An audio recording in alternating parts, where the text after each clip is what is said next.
Hi, welcome to Living by Design with Danette and Scott. And so I am Danette Veatch. This is Scott Veatch. And we are going to tell you a little bit about us and who we are and why we have this podcast.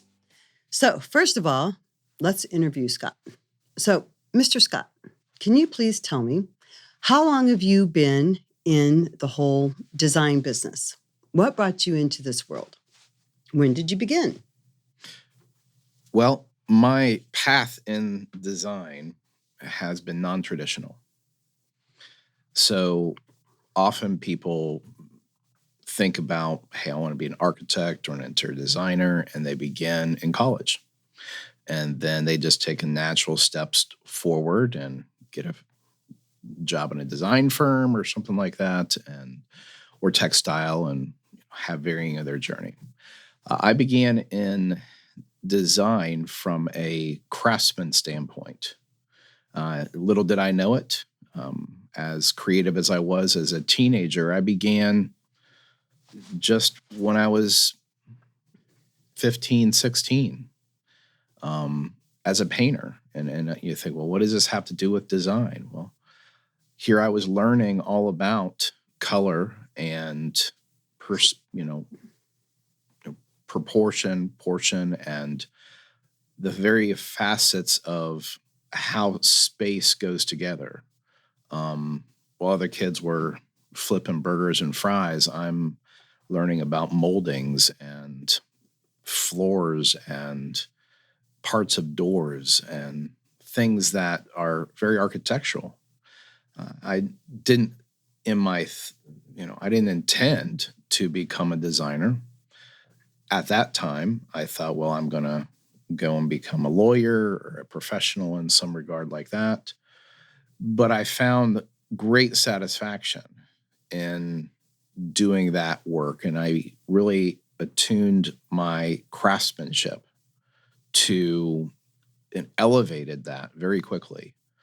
It just was natural for me to do the work. But then I have a thirst for learning, and I wanted to know more. So I was either go to a design school, college, or get a business. And so I plunged into decorating din as a business. That was a franchise, and they trained us in various aspects of interior decorating, which is different than design. So then that was a short stint. But then we went from there and began doing remodeling. And that... You are currently a certified remodeler. Right, and design builder, right? General contractor. Yes, yep. A lot of different titles, a lot of certifications, a lot of hats. And hats. Yeah. Because learning isn't static. And whether you did it traditionally through college or you did it through training programs, which might be week or weekend or online, or, there's just so many ways to learn today. And I'm a result of that non-traditional, pursuit of understanding and institutional knowledge.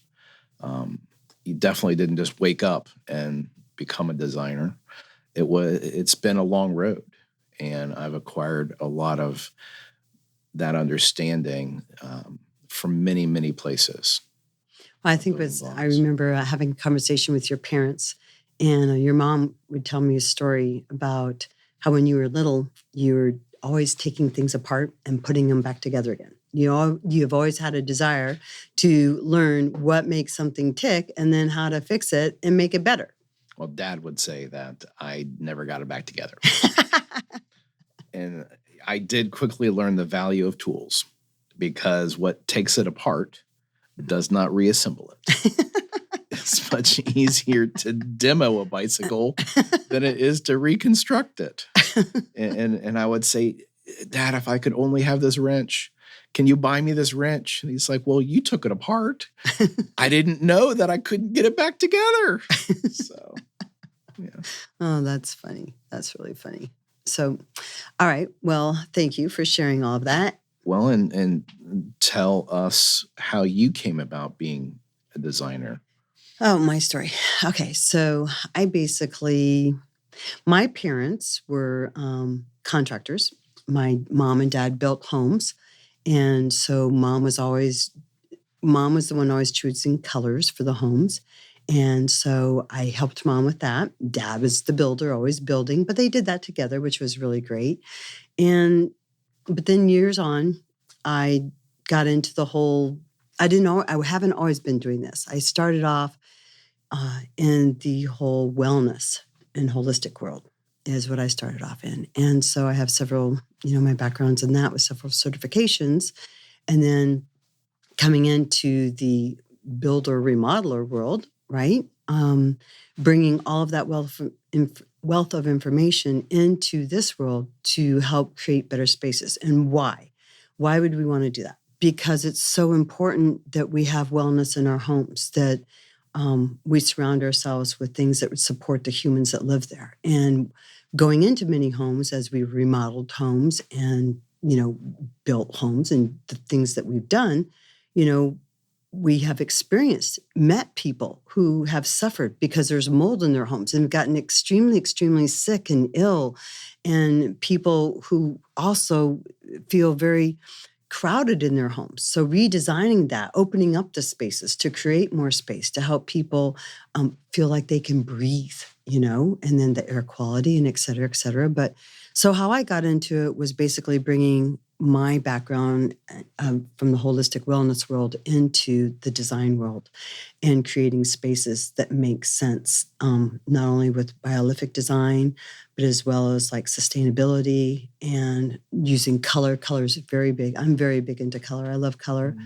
And so creating amazing spaces with color. And so that's what I do. And I help people. I specialize in undertones, making sure that all of the hues in a home, have a beautiful harmony to them. So, because the clue is in the hue. That's cute. Yeah, and you even have some certifications with that, right? Yes, I am. I'm a certified color expert. That's right. That's pretty awesome. Mm-hmm. Absolutely. Having been a painter for many years and used countless colors, I definitely firsthand saw when things didn't match. Or you think to yourself, why does there need to be so many whites? Well, whites are very complicated. Yes, there's whites, there's complex creams. I mean, we could go on, Yes. We could have a whole show just on that. But yes, whites are very complicated. And there's a reason why, because it's true. White is not white. One white will look white and another white, you think it's white, but then when you hold them up together and compare and contrast, you're like, they're not white. They're different. Yeah. One's more whiter than the other. And that's because of the undertone and even in the white. Yeah. So anyway, so it's very exciting.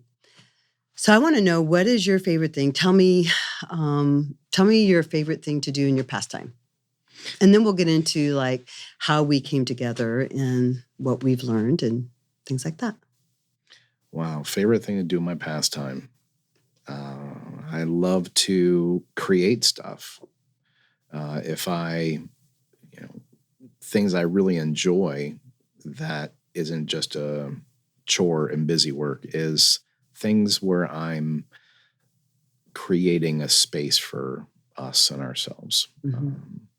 I love doing that. And I love imagining what something could become, whether it's, we don't always get the chance to make it, but to envision it is fun. It's the dreaming, I guess is my favorite pastime, is dreaming, dreaming of the what could be. If I had unlimited resources, how would I make the Japanese garden in my backyard? How would I recreate this concept to be just, because you experience something and you do get disappointed. You think, well, I thought this was going to be amazing and it didn't turn out to be amazing. So dreaming up new ways or new ideas, that's one of my favorite things to do. And I know that spent a lot of years traveling around doing commercial work. You started off in the residential world. Right. And then you jumped over into the commercial world and for a long time and back into the residential world. We still do commercial work as well, but I can remember you saying what we didn't like about the commercial world in particular was dealing with, for example, the franchise, was because there was no creativity. You couldn't use your creativity. Yeah, repetition. You were just stuck in whatever box you had to do, and that's what you just had to do. And so that's one of the reasons why when we do get to work in the commercial world, when we do get to work with, for example, like Be Aligned Health or some of the other ones that we've done, where we've been able to bring creativity into it and create a whole beautiful space that serves their purpose. Yeah. You really get excited about it. I know I get excited about it, but you really get excited about those projects because then you can completely unleash your hat of creativity. And you're really good at thinking outside of the box and bringing solutions to very complex situations. Can you give me an example of one of your hardest ones that you had to bring a solution to, whether it was in the commercial world or the residential world? Well, I think the challenge of putting a residential elevator in a retrofit space was pretty awesome. Up in Dublin Muirfield, we put a residential elevator in we created this through a closet in a dining room and just reimagining how that would happen. Luckily, it was a fairly modern house so that it fit in the aesthetic. But that's really fun, is doing something that you don't get to do every day. And I don't know how many more elevators I'll have opportunity to do. I wish I could do a lot of those. That was really cool. It's still functioning today. Very well used. What about you? What are something that you think is a standout that you enjoy doing? Well, when it comes to color, for example, so we did this one venue where it was an event venue and the owners wanted to live above the event venue in this old church. And so they were keeping all of their stained glass windows. And the beautiful stained glass windows are blue and yellow and green and red and orange, as you know, stained glass windows have. Yeah. And so the challenge was the paint on the wall. How do you get a paint to look white when the light shining through those stained glass windows is reflecting all of these beautiful colors?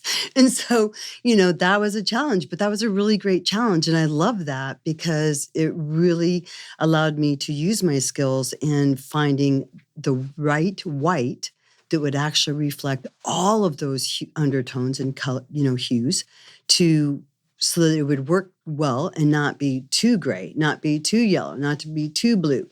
And so that was a wonderful project, a nice challenge. And so I really do enjoy putting colors together in combinations and pulling out the right undertones, working with lots of different materials, whether it's stained glass, stone, brick, whatever it may be, whatever color countertops someone has or flooring or whatever. I love the challenge of pulling all of the undertones together to get a really beautiful, cohesive design. But I really felt good about that one because it was very difficult. Yeah, that was really a neat project. Yeah. That was really cool. It's you always wish you could have an unlimited budget because you could do so much more. Right, exactly. That was a great thing where the budget was an impediment to pushing that project over the top. And that's just reality in life, isn't it? For a creative, that is like, It was a challenge, but a good challenge and fun at the same time on both ends for both of us. Yeah, for sure. So speaking of how we both bring our creative juices together and how we think you're uniquely made, I'm uniquely made, and how we combine those together, would you please share how we got to where we are? How we got to where we are today, like combining the whole wellness with design. Okay. Well, what we did was we wanted to bring together what seemed like they were different business structures or businesses, and we wanted to marry them. And so we found that the design build model, which brings kind of a holistic approach to the whole process. It's being intentional and mindful and not just focused on being on time, on budget, but it's about being and doing things on purpose. Right. And not only from a craftsman standpoint, which is a given, but from an intentionally designed standpoint that isn't only about what's pretty, because we love beautiful. I think every space deserves something that sets it apart. Even that hall bathroom, we love that because it's in a limited space. You can really wow with that. Right. But we wanted things that mattered, as our parents have been aging, and we realize how important it is that they deserve to have spaces while they're still living in their homes that serve them. Right. And even in ways that they may not realize they need, because that is a different mindset. Mm-hmm. The mindset of the previous generation is different than our generation, and even the next generation is different than ours. Yeah. And so understanding that we have an opportunity to change a narrative and not just keep building for the sake of building, but building with more intention. Right.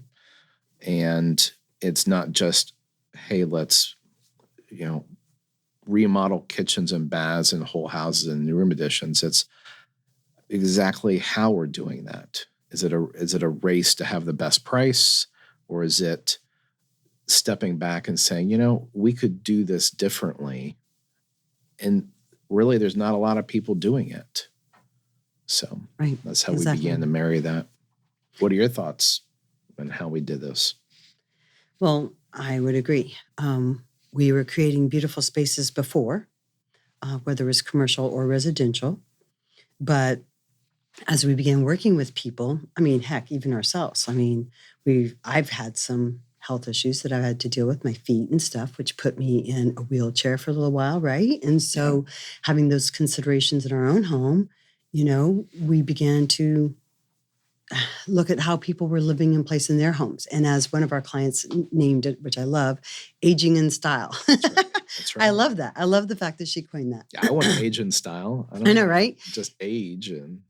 Exactly. Yeah. So aging in style is really important. So that's something that as we work with our clients, one-on-one, just getting to know them, who they are, and basically taking care of them like as if they were our own parents or even ourselves. Like, if I was living in your home, what would I want? What would be important aging in style for us? And so then we get to have those conversations with those people, which we did.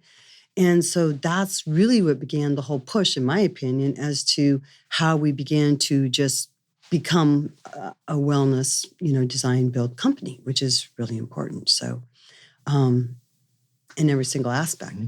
Yeah. So marrying those two, who you are, your building background and your design background, along with the wellness and holistic side on my end and the design on my end, boom, here you have it. So now we get to work magic together, right? Yeah, absolutely. And so I think one of the things about us that is unique is we're not so risk averse. True. Yeah. We definitely are all about taking some risks. And not willy-nilly, though. I think we have this blend of having a sense of, I wouldn't say conservative mindedness, but we push, we're very curious, which helps to be creative. True. Think outside the box. But we're willing to explore something that isn't status quo. Right, exactly. And that in the wellness sector, because there are a lot of things that are not proven yet, but are worth consideration. Right. Right. Right. And I think that gives us a unique position to consider things and observe them while not just, running down the hill and, stumbling on it, but able to at least explore from a vantage point. And whereas a lot of other people in this design world just won't even consider something. And I think that's exciting because there's so many new developments. I mean, that is so cool that so much of what we think about today really didn't even exist in the space in the 90s, Right. when we were beginning in business. And that's exciting that even the opportunity to be a part of this conversation is really cool. And that's even when I began, I can think of the first house I framed up. The way we frame today is so different. Yeah. I mean, you could still do the same thing that you've always done, right? But we're willing, and we'd love to see the balance between something new but proven. Mm-hmm. And that's super cool because not everything new is good. Obviously, all the plastics that we've brought to our space suck, but yeah, there are technologies. So it's kind of like an old soul idea, but new techniques, Mm-hmm. you know. That is a cool marrying of what we've been able to accomplish. So what would you think is on our horizon, things that, excite us and whatever? Well, I think first I want to talk a little bit about what else defines us and what makes us very unique, which is we've been going to Burning Man since 2007.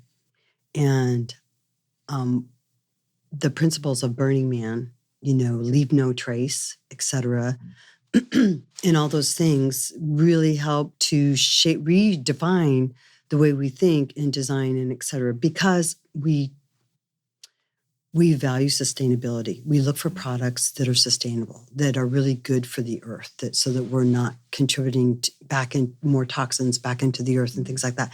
And I really do believe that Burning Man, when you say that Burning Man really shifted the way we think about certain things in design and how creative we can be, because it really pushed our mindset on creativity and just how people get involved with different things and what you can do, what seems impossible, but yet is possible when you're out in the middle of this desert, 2.5 hours north of Reno, Nevada, in the middle of nowhere on a dried up lake bed, right? For how long a time? And so bringing everything that you need to survive and then taking everything back out, once again, leave no trace.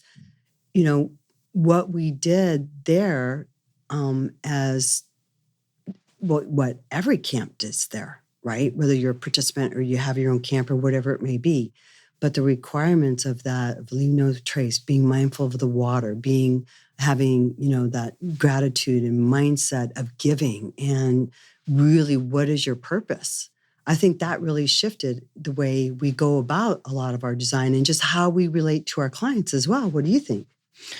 I think that it was a really unique and still is experiment. Mm-hmm. And that's what I found to be fascinating about our participation in that event, Right, and other events like it. Huge amount of creativity. And it really brought a way that it was challenging the way the status quo of thinking. right, And said there could be another way, the gift economy concept. And so I think just that exercise where we're not so risk averse, but we're also not foolish right, either. right. I think that's brought a unique balance in the way we do design and the way we conduct business. Right. People matter. Right. It's not only, but I mean, we value capitalism. We're so grateful that we live in America. Right.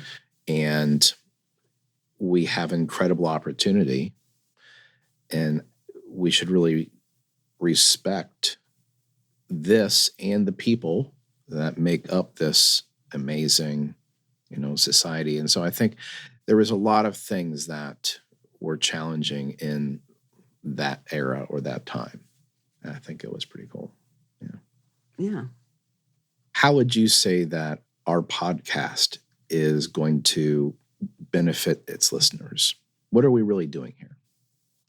Well, as you say, we are bringing the whole wellness aspect into design. We're moving that forward. We're bringing that because that's what needs to happen. There needs to be more awareness around it, and not only that, but also too, people are paying more attention to not only what they surround themselves with in their homes, but what they're putting into their bodies, whether it's food, drink, the music they're listening to, that type of exercise. Some people are more into yoga, other people are more into weightlifting. So how it's affecting them. So people are really starting to focus on the whole collective of how uniquely designed each and every human being is, and what we're putting into our bodies, what we're surrounding ourselves with, and how it impacts us and how it makes us feel. And so our show is going to be all about the things that we surround ourselves, how they all contribute to living by design, and intentionally living by design, and how it affects us one way or another. And so we get to talk about and explore all of those different aspects of not only in your home, but also in life. Yeah, we're definitely going to be talking about things that are the built environment and how truly we can curate our spaces. Right. And that will help us live our best lives. Yes. So we just encourage you to like and to subscribe and look for our next show. Thanks.